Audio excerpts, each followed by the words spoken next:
کلید تمرین 21. 1. طول واکه‌های کشیده بیشتر از واکه‌های کوتاه است. 2. هیچ یک از واکه‌های کوتاه در خط فارسی دیده نمی‌شوند. 3. زیر واژه‌های نادرست خط بکشید. 4.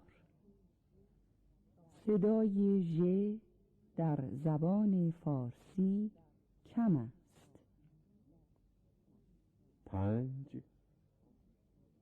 هیچ کدام از حرف‌های فارسی در زبان فرانسه دیده نمی شود.